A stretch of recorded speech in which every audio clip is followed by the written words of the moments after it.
नमस्कार प्रेक्षकांनो, तुम्हा सर्वांचं आपल्या या यूट्यूब चॅनलमध्ये खूप खूप स्वागत आहे. तर मित्रांनो, काल झालेला जो सावळ्याची जणू सावली हा मराठी सिरियलचा जो भाग आहे त्याची सविस्तर माहिती या व्हिडिओतून मी तुम्हाला आता देत आहे. तर मित्रांनो, आपण पाहतो की सावली जी आहे ना, ती त्या महिलेबरोबर वाद घालत असते आणि त्या महिलेला सांगितलं असते की तुला मराठी हे बोलावंच लागेल म्हणून. महाराष्ट्रामध्ये राहते आणि मग तुला मराठी कसं काय बोलता येत नाही? त्यावरती ती महिला, माजुरी महिला असते, ती म्हणते की नाही, मला एवढा टाईम नाही आहे आणि घमंडीपणा ती बोलत असते. त्यामुळे सावली तिला जो आहे तो चांगला सबक शिकवत असते आणि त्यानंतर ती महिला जी आहे ती त्या आजीबाईंची माफी मागत असतात. मग सावली तिच्या मागे मागे बघते तर ती महिला आहे ना, एका गाडीच्या इथं गेलेली असते आणि ती गाडी सावलीला राजकुमारचीच गाडी आहे असं वाटत असतं. मग गाडीतून एक माणूस हात बाहेर काढून गुलाबाचं फूल त्या महिलेला देत असतो आणि ती महिला ती गुलाबाचं फूल घेते आणि त्याच्या फ्रंट सीटवरती जाऊन बसलेली असते आणि ती गाडी निघून जाते. सावलीला मात्र असं का कुणास ठाऊक असं वाटायला लागतं की ती गाडी राजकुमारचीच आहे आणि ती एक रिक्षा पकडते आणि त्या गाडीचा पाठलाग करायला चालू करते. पुढे पुढे गेल्यानंतर ती गाडी एका ठिकाणी थांबलेली असते.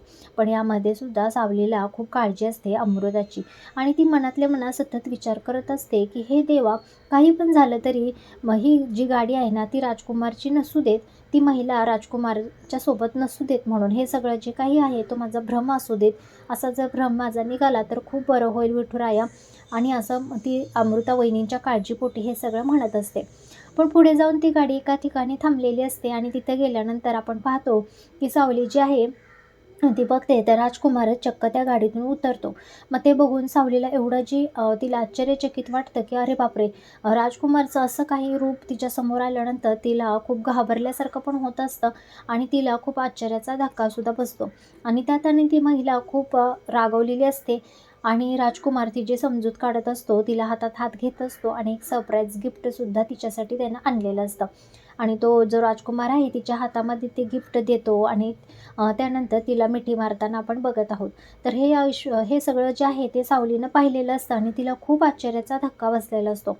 त्यानंतर आपण पाहतो की सावली ही घरी आलेली असते. आता तिला एवढी ती भांबावून गेलेली असते की तिला काय करू आणि काय नको असं झालेलं असतं. तिला आता असं वाटत असतं की कधी एकदाच जाऊन हे अमृता वहिनींना सांगते म्हणून.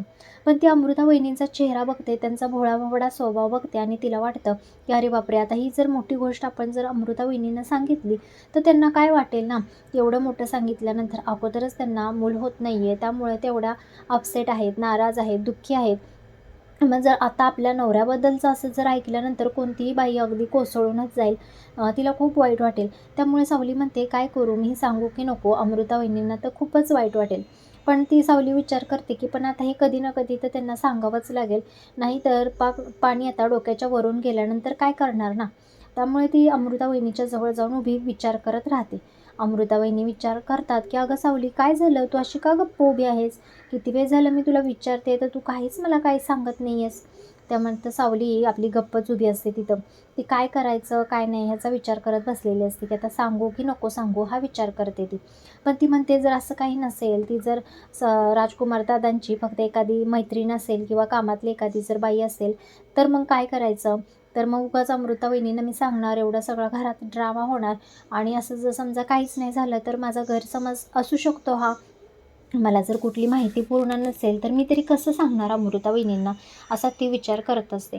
आणि त्यातच तेवढ्यात जो आहे तो सारंगचा फोन येतो तिला आणि सारंग म्हणतो, हा बोल सावली, काय करतेस म्हणून.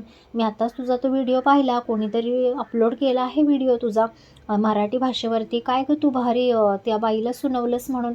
त्यावरती सावली अगदी हसायला लागते. सारंग म्हणते, अगं सावली, तुला एवढं सगळं सुचतं तरी कसं गं? एवढं भारी भारी बोलतेस तू, भारी भारी प्रत्येक वेळी काही ना काही तू करत असतेस म्हणून. सावली म्हणते, अहो काय नाही हो, माझ्या मनात जे येतं ना ते मी फक्त बोलून टाकते, बाकीचं काही मला माहीत नाही हो, मी असं काही ठरवून वगैरे काहीच बोलत नाही म्हणून. तर सारंग म्हणतो, अगं पण सावली, किती भारी बोलतेस तू आणि किती एकमेकाचं समजून सांगत असतेस एकमेकाला. आणि आज तर मराठी भाषेविषयी किती भारी बोलली आहेस तू. आणि त्यानंतर सारंग म्हणतो, पण काय आता तुझा काय माझ्याबद्दल काही विचार आहे की नाही काय? तेव्हा सावली म्हणते, नाही, तुम्हाला माहीत आहे ना. सारंग जो आहे तो सावलीला म्हणतो, तू तर फक्त दुसऱ्यांचाच विचार करत असते, माझा कधी विचार करणार आहेस तू म्हणून. तर सावली म्हणते की अहो, तुम्हाला माहीत आहे ना, अजून आपल्याला कुलदेवतेचं दर्शनासाठी जायचं आहे म्हणून. सारंग म्हणतो, हो माहिती आहे, पण फोनवर नाही एखादी पप्पी बिप्पी द्यायला काय हरकत आहे तुला मला. मग सावली म्हणते, अहो पण सारंग म्हणतो, "अगं जाऊ देत ना आता, दे ना, किती लाजतेस अजून, अजून किती दिवस असं करणार आहेस?" मग सावली जी आहे त्याला फोनवरनं पप्पी देत असते आणि सारंगला सुद्धा अशी पप्पी भेटल्यानंतर त्याला खूप हसायला येत असतं आणि तो फोन ठेवल्यानंतर एकटाच हसत असतो. तर आपण पाहतो इकडं की आता सावली जी आहे ती विचार करत बसलेली असते आणि तिलाच कळत नाही की आता मी काय करू. मग ती विचार करते की आता आपल्याला अमृता वहिनींना हे सगळं सांगावंच लागेल, नाहीतर आता पाणी आपल्या खूप डोक्यावरून गेल्यानंतर परत सांगून काय फायदा म्हणून. मग ती अमृता वहिनींच्या रूममध्ये जाते आणि अमृता वहिनींशी अगदी प्रेमाने आपुलकीने बोलायचा प्रयत्न करत असते. अमृता वहिनी म्हणतात, "अगं काय असं कोड्यात बोलते सावली, बोल ना, काय असेल ते स्पष्ट." मग सावली म्हणत असते, "अहो अमृता वहिनी, तुम्हाला माहीत आहे का, मी आज मार्केटला गेले होते, तेव्हा मी राजकुमार दादांना एका दुसऱ्या महिलेबरोबर पाहिलं होतं." तेव्हा अमृताला खूप थोडंसं वाईट वाटतं आणि ती म्हणते, "काय?" आणि त्यानंतर तिला काहीच बोलावं असं अमृताला वाटत नाही. अमृता एकदम शांत बसलेली असते. सावली म्हणते, "काय झालं तुम्हाला? तुम्ही एवढे शांत का बसले आहात?" तेव्हा अमृता सांगते, की "हो, मला माहीत आहे कथा. मी ऐकलं आहे 1-2 वेळा त्यांच्या फोनवरती ही गोष्ट."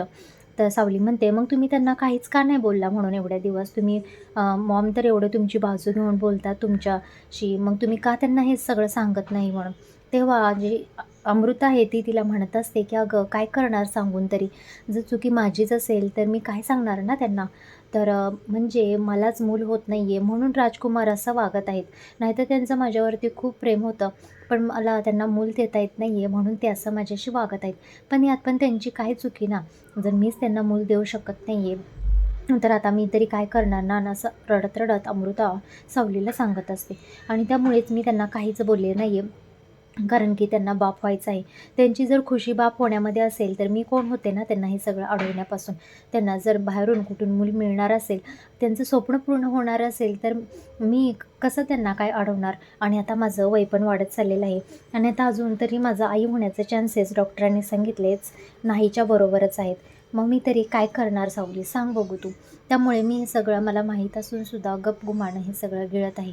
पण सावली मला प्रॉमिस कर की तू हे घरामध्ये कोणाला सांगणार नाहीस म्हणून.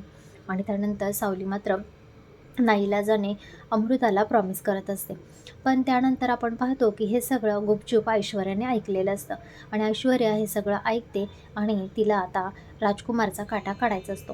राजकुमारच्या पहिल्या तिला आता सावलीचा सुद्धा काटा काढायचा असतो आणि हे सगळ्या घरातल्यांसमोर पितळ उघडं पाडून तिला सावलीचा बदला घ्यायचा असतो. तर आता पुढच्या व्हिडिओमध्ये पाहणं हे खूप इंटरेस्टिंग होणार आहे की ऐश्वर्या आता राजकुमारबद्दलचं सारं सत्य घरामध्ये सगळ्यांना सांगते की काय. आता काय पुढे होणार आहे? राजकुमार त्याची कबुली देणार आहे का? आता ती मुलगी जी आहे ती घरामध्ये सून होऊन परत एकदा येते की काय? आणि ह्या सगळ्यांचं आता आपल्या प्रश्नांची जी काही उत्तर आहे ते येणाऱ्या काही एपिसोडमध्ये आपल्याला मिळून जातील. तर व्हिडिओला लाईक करा, शेअर करा, सबस्क्राईब करा. धन्यवाद.